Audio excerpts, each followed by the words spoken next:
নতুন যাত্রার জন্য আবারও প্রস্তুত হয়ে গেছি।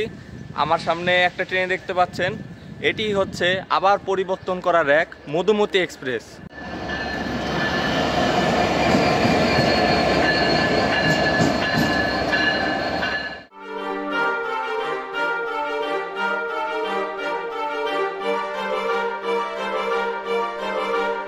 এখন যে জায়গায় অবস্থান করছি এটি হচ্ছে 14 নম্বর প্ল্যাটফর্ম, মানে কমলাপুর রেলওয়ে স্টেশনে।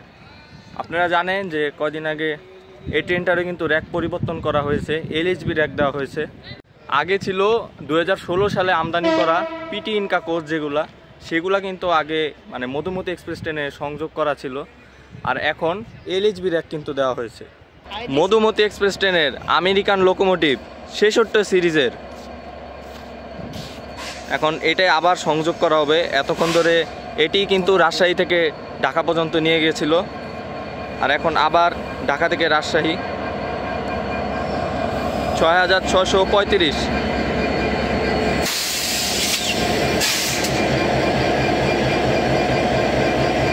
সাউন্ডটাই কিন্তু অন্যরকম।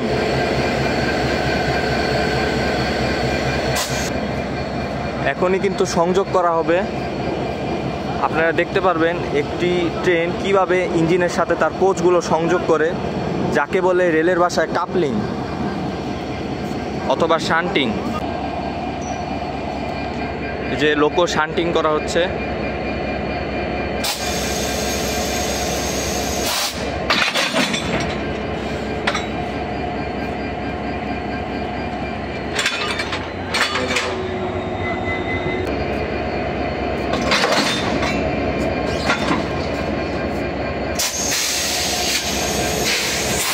চুম্বকের মাধ্যমে কিন্তু লেগে গেল।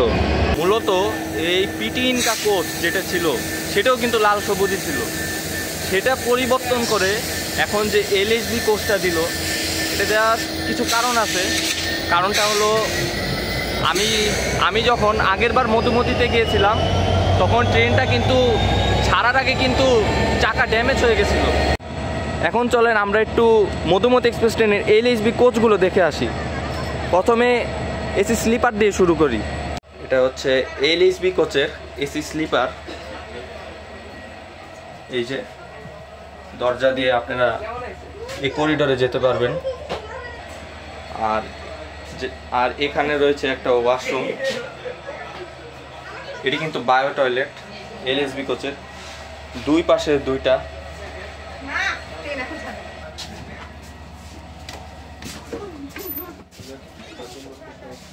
হচ্ছে এসি স্লিপার কোচ মধুমতি। এটা হচ্ছে সিঙ্গেল কেবিন আমরা দেখতে পাচ্ছি। এখানে আপনারা মোট 4 জন বসতে পারবেন। আপনারা চাইলে কিন্তু এই যে এখানেও কিন্তু বসতে পারবেন অথবা শুয়ে যেতে পারবেন। এখানে কিন্তু আপার বাথ, লোয়ার বাথ, তবে বাথ হিসেবে ব্যবহার হয় না যেহেতু ট্রেনটা দিনের বেলাতেই চলে। আর এখানে একটা বড় একটা আয়না রয়েছে, এখানেও রয়েছে। আর এপাশে চার্জিং সকেট, লাইট ফ্যানের সুইচ এখানে আছে। আর এটি হচ্ছে এসি স্লিপার, তাই এসিও রয়েছে। উপরে যাওয়ার জন্য কিন্তু এই সিঁড়ি দিয়ে কিন্তু আপনারা যেতে পারবেন। এখানে একটা ডাস্টবিনও রয়েছে, আর এখানে আপনারা বসে খাবার খেতে পারবেন, যদিও এখন রোজার সময়। আর উইন্ডোটাও কিন্তু অনেক বড়। আগে যে উইন্ডোগুলো ছিল সেগুলো কিন্তু তুলনামূলক ছোট ছিল। এলএইচবি কোচের উইন্ডো কিন্তু খুবই বড়, খুব একটা মানে বড় আকারে আপনারা দৃশ্য দেখতে পারবেন ট্রেন থেকে। আপনারা চাইলে মানে যখন অন্যান্য ট্রেনের এই কোচগুলো বাথ হিসেবে ব্যবহার হয় তখন কিন্তু এই যে আপনারা এরকম করে এখানেও শুয়ে যেতে পারবেন। আর এখানে কিন্তু কিছু জিনিসপত্র রাখার জন্য একটা নেট রয়েছে, আর এখানে ডিম লাইটও কিন্তু রয়েছে। এই হচ্ছে সিঙ্গেল কেবিনের অবস্থা, এসি কেবিনের।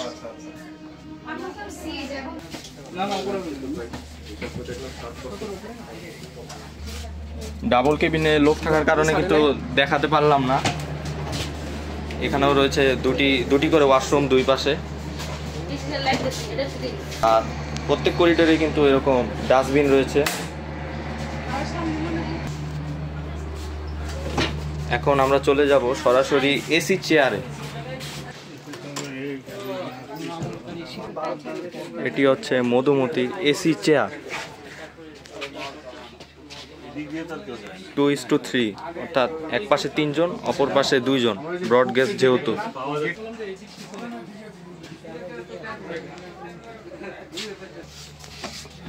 এসি চেয়ারে বসলে আপনারা পাবেন একটি প্রথমে ডাইনিং ট্রে, এখানে খাবার খেতে পারবেন।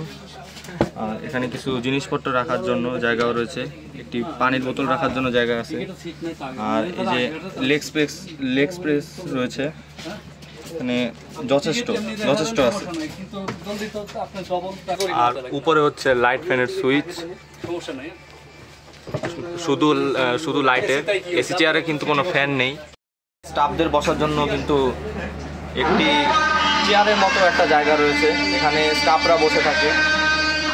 আর এসি চেয়ারের করিডোরটা এরকম সেমই বলতে গেলে। এসি চেয়ার এবং এসি স্লিপার তো দেখলেনি, ভালো আছে, তবে একটু এটা কিন্তু কোনো নতুন কোচ না এলএসবি, এটা অন্য আরেকটা ট্রেনের কোচই কিন্তু এখানে সংযোগ করা হয়েছে। আপনারা জানেন যে কপোতাক্ষ এবং মধুমতি এক্সপ্রেস ট্রেনের র্যাক কিন্তু হয়তো শেয়ার করা হয়েছে, এবং এটা কিন্তু এখন এলএসবি করা হয়েছে যাতে ট্রেনটি দ্রুত গতিতে যেতে পারে। তো চলেন আমরা এখন শোভন চেয়ার দেখে আসি। এই হচ্ছে শোভন চেয়ার। এখানে এলএসবি কোচে একটা সুবিধা হয়েছে যে আগে যে কোচ ছিল সেখানে কিন্তু শোভন চেয়ারে কোনো ডাইনিং ট্রে ছিল না, এখন কিন্তু আছে এসির মতো, তবে যদিও একটু পরিচ্ছন্নতার একটু অভাব রয়েছে। আর এখানেও পা রাখার জন্য লেগ স্পেস রয়েছে, তবে কোনো জিনিস রাখার জন্য অথবা পানি রাখার জন্য কিছু নেই।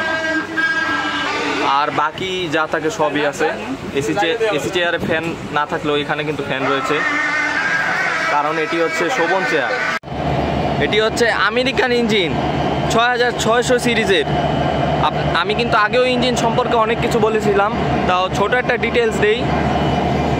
এই ইঞ্জিনটা কিন্তু হর্স পাওয়ার কিন্তু খুবই বেশি, এবং এই ট্রেনের সর্বোচ্চ গতি মানে সর্বোচ্চ নিতে পারবে লাইন যদি ভালো থাকে তাহলে 140 কিলোমিটার/আওয়ার। তো আজকে দেখা যাক আজকে ট্রেনটা 100 আনলক করতে পারে কিনা। মানে বাসা থেকে বের হওয়ার আগে আমি দেখেছিলাম যে ট্রেনটা কই ছিল।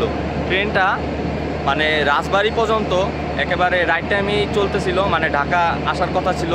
পরে রাজবাড়িতে আসার পর ট্রেনটা সুন্দরবনের সাথে ক্রসিং হয়, এবং ক্রসিং হওয়ার পর ট্রেনটা কিন্তু 40 মিনিট সেখানে দাঁড়িয়ে থাকে রাজবাড়ি জংশনে। এখন মজার বিষয় হলো যে ট্রেনটা 40 মিনিট দাঁড়িয়ে থাকার পরও কিন্তু ট্রেনটা কেবল 15 মিনিট কিন্তু লেটে আসছে, মানে ঢাকা স্টেশনে। মানে সে কাভার করেছে কত, প্রায় 30 মিনিটের মতো। আজকে যদি এই কোচের বদলে যদি সেই আগের কোচগুলো হতো তাহলে কিন্তু এত কাভার করতে পারতো না, কারণ তাহলে চাকা ড্যামেজ হয়ে যেত যদি দ্রুত গতিতে চলতো এরকম। আর ঈশ্বরদী মানে রাজশাহী থেকে ছাড়ার পর আমেরিকান ইঞ্জিনই ঈশ্বরদী পর্যন্ত এই মধুমতিকে টেনে নিয়ে যায়। তারপর আমার জানা মতে ইঞ্জিনটি চেঞ্জ করে ঈশ্বরদী জংশনে WMD 3D অর্থাৎ 65 সিরিজের যে পাওয়ারফুল ইন্ডিয়ান লোকোমোটিভ আছে সেটা কিন্তু লাগানো হয়। তবে আজ কোনো কারণে হয়তো সেটি লাগানো হয়নি, হয়তো ইঞ্জিন সংকটের কারণে। কিন্তু এই ইঞ্জিনটাও কিন্তু অনেক ভালো, হাই কোয়ালিটির একটা ইঞ্জিন। এই ইঞ্জিনের লুকটা দেখেন আপনারা, এটা কিন্তু সামনের দিক ইঞ্জিনের। আমাদের ট্রেন মানে ইঞ্জিনটা উল্টাভাবে লাগানো হয়েছে লং হুডে, সামনে এরকম রাজকীয় দেখতে। আমরা চলেন একটু ইঞ্জিনে একটু চড়ে দেখি কেমন লাগে।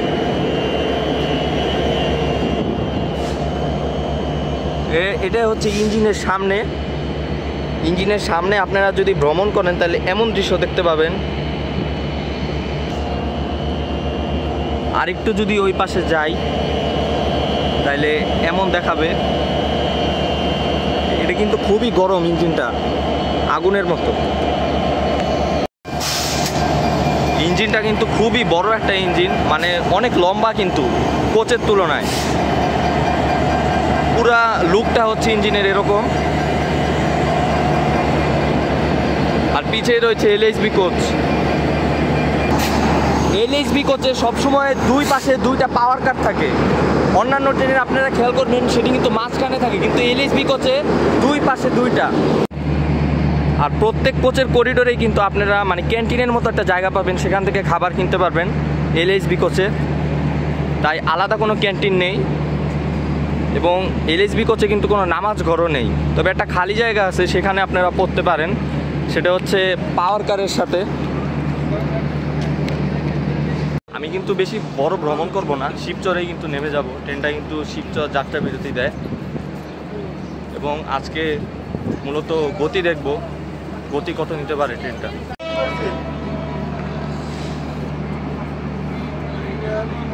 একদম বরাবর 3টায় কিন্তু আমাদের ট্রেন হুইসেল দিয়ে দিল। 4 মিনিট পর আবার হুইসেল দিয়ে ট্রেনটা কিন্তু এখন সত্যি সত্যি ছেড়ে দিল।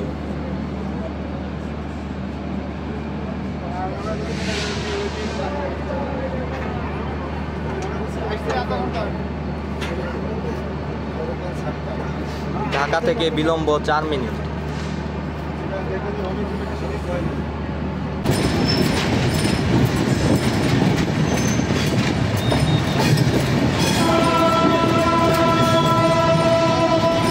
ট্রেন কিন্তু তার ধীরে ধীরে গতি বাড়াচ্ছে।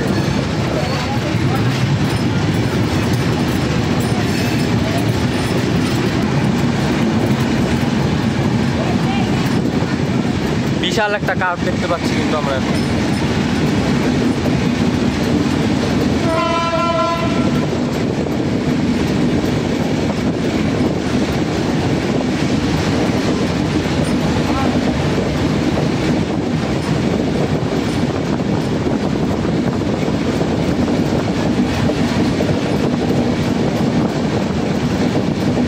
এটি হচ্ছে সায়দাবাদ রেলগেট।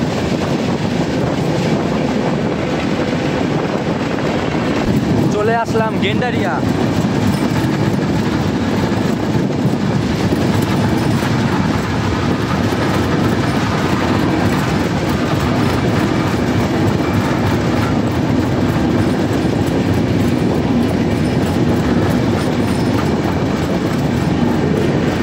এই স্টেশনটা কিন্তু নতুন করা হয়েছে।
সালের 15 আগস্ট উদ্বোধন হওয়া মধুমতি এক্সপ্রেস ট্রেন এ নিয়ে 3 বারের মতো র্যাক পরিবর্তন করে এবং অবশেষে ট্রেনটি এলএসবি কোচ ইন্ডিয়ান র্যাক নিয়ে তার যাত্রা শুরু করে। এলএসবি কোচ পাওয়ার আগে মধুমতি এক্সপ্রেস ইন্দোনেশিয়া থেকে আমদানিকৃত 2016 সালের পিটি ইনকা কোচ নিয়ে চলাচল করত।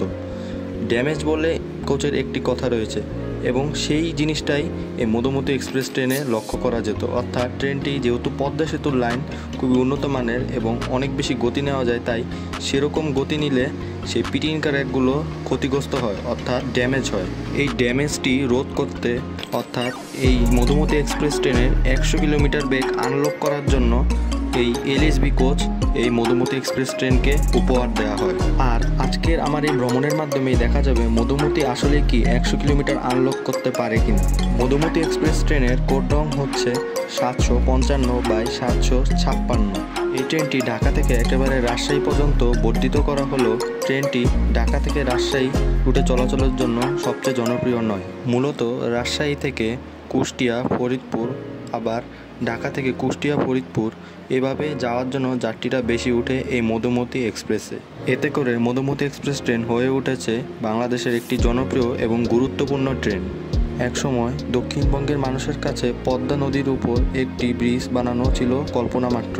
তবে দীর্ঘ কয়েক বছর পর পদ্মা সেতু হয় এই দক্ষিণবঙ্গের মানুষদের জন্য অনেক উপকার হয়েছে। দিক দিয়ে যেমন যোগাযোগ ব্যবস্থার উন্নতি ঘটেছে, ঠিক তেমনই অর্থনৈতিক সমৃদ্ধও হয়েছে। এর ফলে বিলুপ্ত হয়ে গেল এক পার থেকে অন্য পারে যাওয়ার জন্য ফেরি চলাচল বা লঞ্চ চলাচল, যা কালের কবলে অবশ্যই হারিয়ে গেছে। দক্ষিণবঙ্গের বেশিরভাগ মানুষই বাসে চড়ে অভ্যস্ত, তাই প্রথম বছরে পদ্মা সেতু দিয়ে যেগুলো ট্রেন যেত সেগুলো দিয়ে কিন্তু এই পদ্মার ওপারের মানুষ অত যাতায়াত করতো না। তবে এর পরের বছর থেকে যখন আন্তনগর ট্রেনের সংখ্যা বৃদ্ধি পেল এবং উন্নতি ঘটলো, তখন থেকেই মানুষ অর্থাৎ শিবচর রেলওয়ে স্টেশন, বাঙ্গা রেলওয়ে স্টেশন, এখান থেকে প্রচুর যাত্রী ওঠানামা করছে বর্তমানে। এত কিছু করার জন্য তাই বাংলাদেশ রেলওয়েকে ধন্যবাদ। কেউ যদি মধুমতি এক্সপ্রেস ট্রেন সম্পর্কে আরও কিছু জানতে চান, সময়সূচি থেকে শুরু করে যাত্রা বিরতি সকল কিছুই আপনারা জানতে পারবেন আমার আগের ভিডিওগুলোতে। কারণ এর আগে আমি মধুমতি নিয়ে 2 বারের মতো ভ্রমণ ভিডিও বানিয়েছি।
আসছে তো।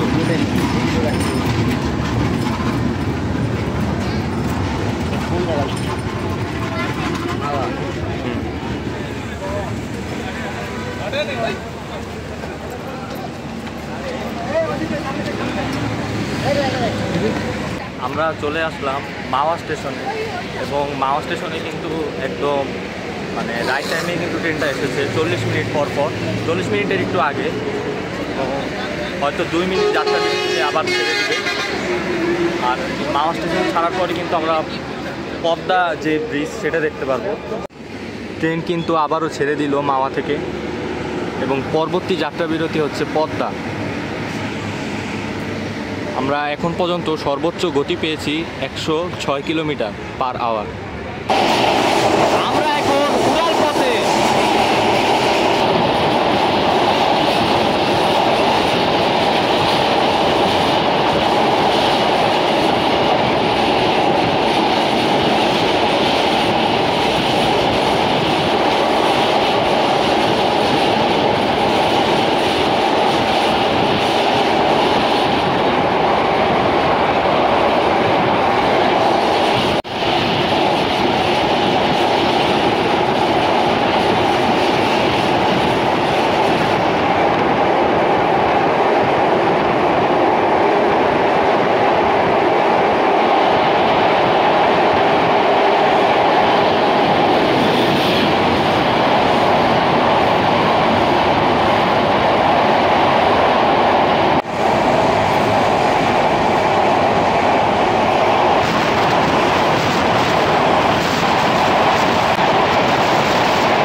পদ্মা স্টেশনের আমরা কাছাকাছি চলে আসলাম।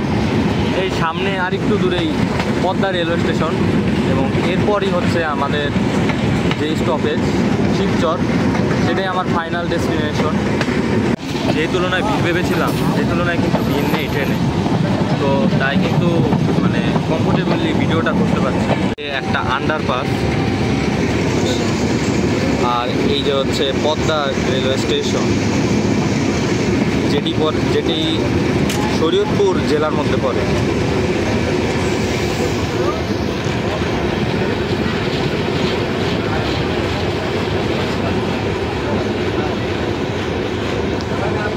এই যে পদ্মা স্টেশনে আসার পর ট্রেনের এই অবস্থা। যেহেতু ঈদের সময় তাই একটু ভিড় হবে, এটাই স্বাভাবিক। ট্রেন কিন্তু পদ্মা স্টেশন একদম বিকাল 4টা 1 মিনিটে ছেড়ে দিল, রাইট টাইমেই। আজকে ট্রেনের টাইম মেনটেনেন্স কিন্তু পারফরমেন্স কিন্তু অনেক ভালো হচ্ছে। আশা করি রাজশাহী পর্যন্ত এমনই থাকবে।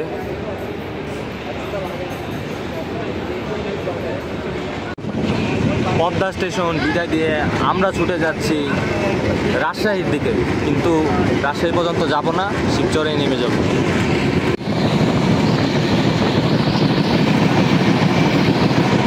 ট্রেন কিন্তু আবার গতি বাড়াতে শুরু করে দিয়েছে।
সেই শিবচর চলে আসলাম বিকাল 4:11, 1 মিনিট বিলম্ব।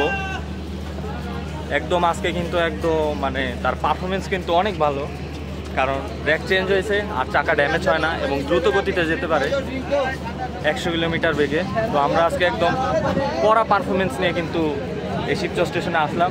আর যাত্রার সঙ্গী ছিল মধুমতি এক্সপ্রেস। তো তাকে বিদায় দেওয়ার সময় কিন্তু হয়ে গেছে।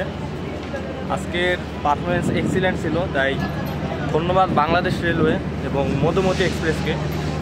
দেখা হবে আবার অন্য কোনো ট্রেনের রিভিউতে, আপনারা অবশ্যই কমেন্টে জানাবেন। এই যে মধুমতি এক্সপ্রেস, আপনাদের কিন্তু স্টেশন দেখিয়েছিলাম একবার শিবচর, পুরা রিভিউ যে কেমন স্টেশনটা, খুবই অত্যাধুনিক। গেট থেকে বের হলেই কিন্তু আপনারা এখানে অটো পেয়ে যাবেন এবং অটোতে করে যে যেখানে যেতে চান যেতে পারবেন।